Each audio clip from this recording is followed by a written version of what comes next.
Hi, my name is Rob Cruz. I'm currently the Managing Director and Chief Marketing Officer at The Partnership. We're a 34-year-old privately held agency here in Atlanta. I just recently joined them after a career in primarily restaurant marketing, where I was a CMO at Ovation Brands, which was Ryan's Steakhouse, Old Country Buffet, Hometown Buffet.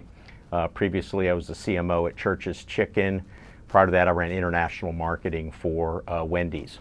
Yeah, I think really when I think about the primary elements of a brand experience, it's really all the consumer touch points. And I guess that's really the kind of key term for me. So certainly in the restaurant space, it was that experience of coming into the restaurant and everything they had in there, right? From the visuals of the restaurant through certainly the food quality and the service. That's a big part of it. On the outside of the restaurant, outside of the four walls, you had things certainly like your external advertising, TV, radio, traditional stuff, and then of course more recently all the digital experiences that people have with the brand, starting with your website. In the restaurant space, what's really important is a lot of the third-party review sites and your ability to manage those, I think is really critical in terms of managing that customer experience in the restaurant space.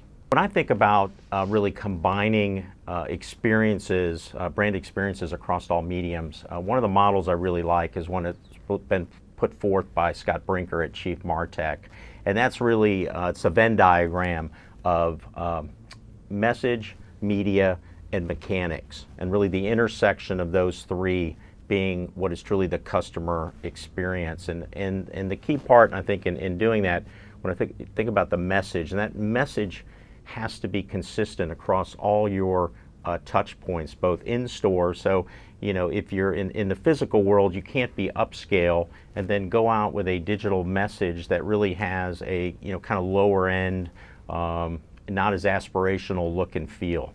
So getting that creative messaging right, I think, is really important in terms of driving an overall consistent brand message.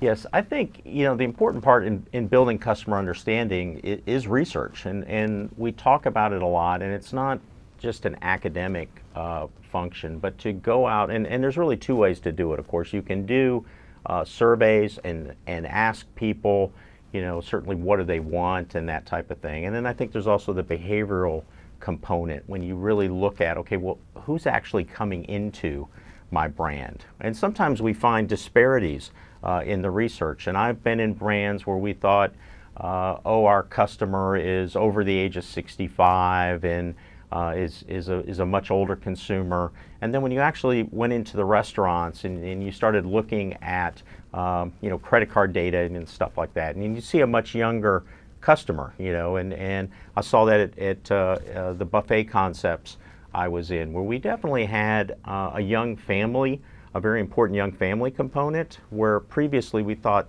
that customer base was a much older, kind of retired type consumer, and that really wasn't the case. So I think it's important to you know, look at several different types of research and try to really build you know, really build customer personas in terms of who's using your brand.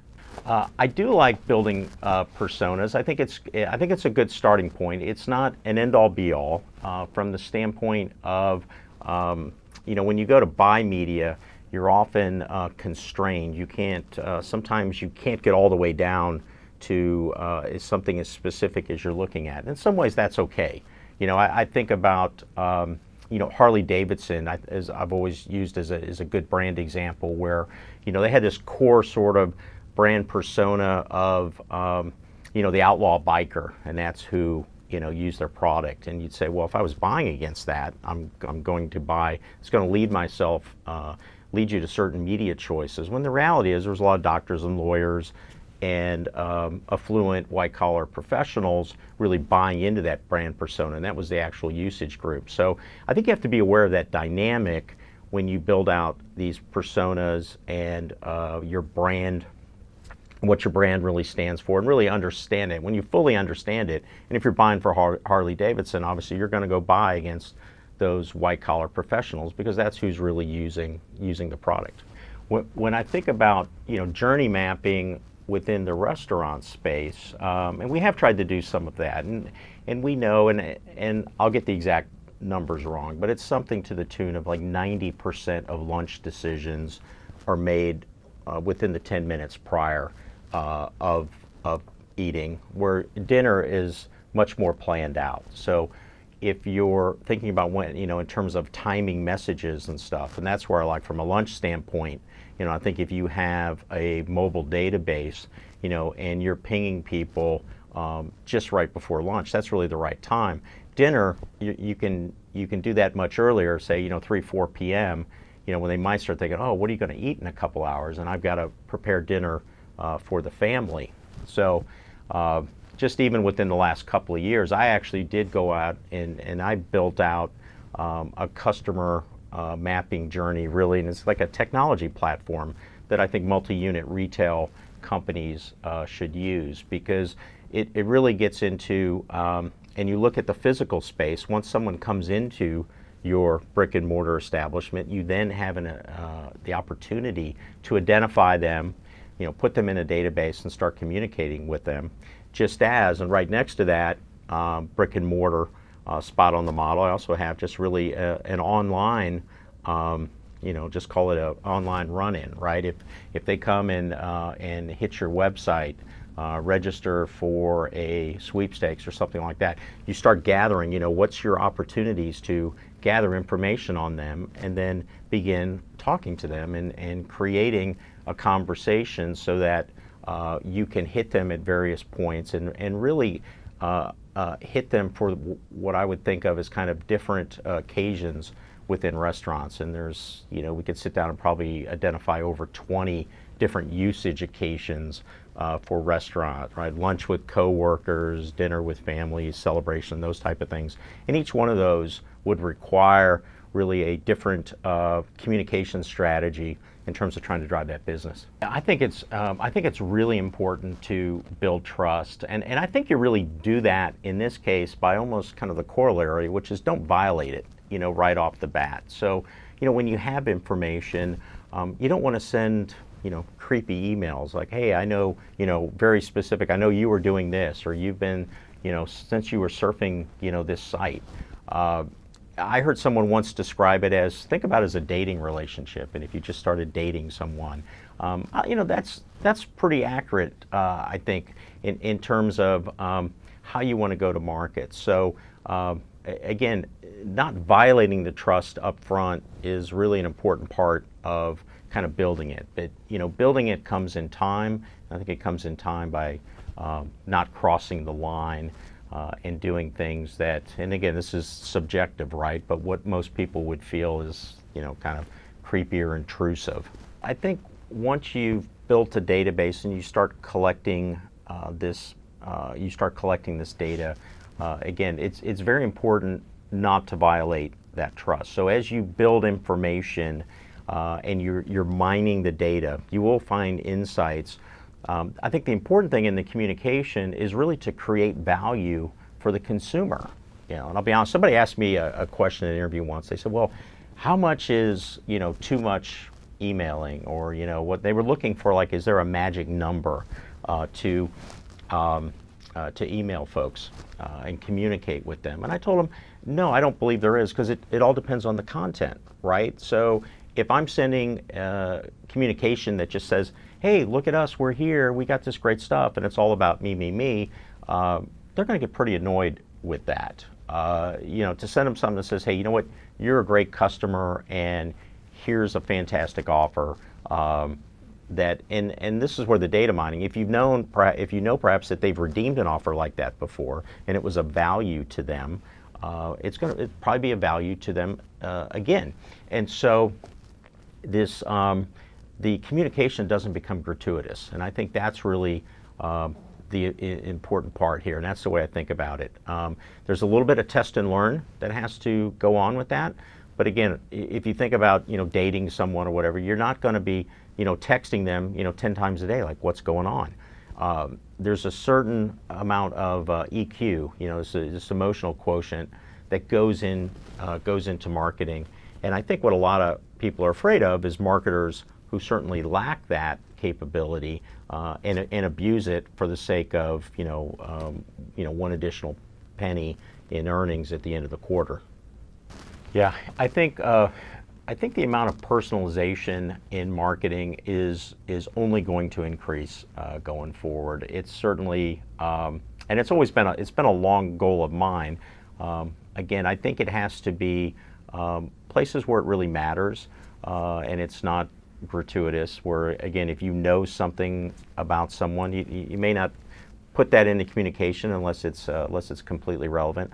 But when I think about personalization, that's being driven by, I think, a broader trend in culture, really around customization.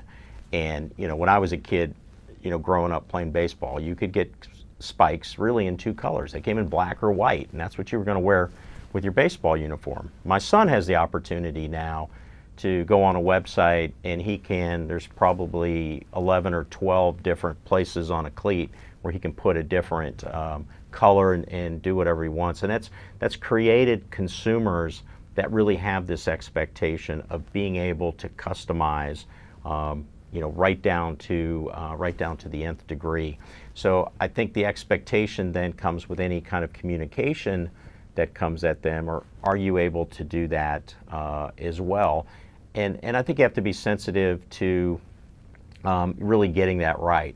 So if you're using an automated system and it's putting dear so-and-so and it's got first name, well, if that particular person really happens to go by their middle name, that right away when they read that, they're like, well, I know this was automated, right, and stuff. So the question is, how do you kind of feel that out over time and try to get better at it? And I don't think there's any great answers just yet, but I think that's kind of where things are going in sort of the next generation, to make that personalization more and more customizable and really spot on to the person you're talking with. It's interesting. I think what is this whole trend toward reducing friction in my mind a lot, I think in business comes back to the need and desire to remove labor out of everything. And I think, and again, this is a very personal and perhaps controversial opinion, but I just think kind of one of our issues almost as a society and business is we're trying to take labor out of everything today because of healthcare costs and everything. So certainly in the restaurant space, you're seeing more and more kiosks, people testing kiosks and using technology so that we don't have to have as many servers standing there taking your order. In the agency business, I actually think about that every day in terms of just how do we make the process of getting communications out for our clients as frictionless and as easy and smooth, running out the door. And that's really kind of code for saying, how do I make it less manual? So that's why I think you're seeing a lot of work really around these marketing automation systems and how to make those work better. Because again, I think it's part of a broader issue of how do I take labor, really labor out of the business. And I think storytelling in marketing is more important today than it's ever been. But stories are really part of, for me, the human condition, right? And well before we had written language, there was this oral tradition, and cultures told stories, and that's how things got passed on. And I do think our brains are fundamentally hardwired that way. And people, they'll forget facts and stuff. And what's that old saying? Something like, people will forget what you tell them, but they won't forget the way you make them feel. And I think stories do that, and stories elicit feelings. And so if you can wrap an authentic story, and I think that's really a key point, because today what consumers are really able to sniff out is brands that aren't authentic and are kind of selling a made up or trumped up kind of story. But if you've really got an authentic story and you're true to your roots, I think that's what will, that's what goes viral. That's what people talk about because they really want to know what you stand for. So I think the importance of storytelling in branding is more important than it's ever been.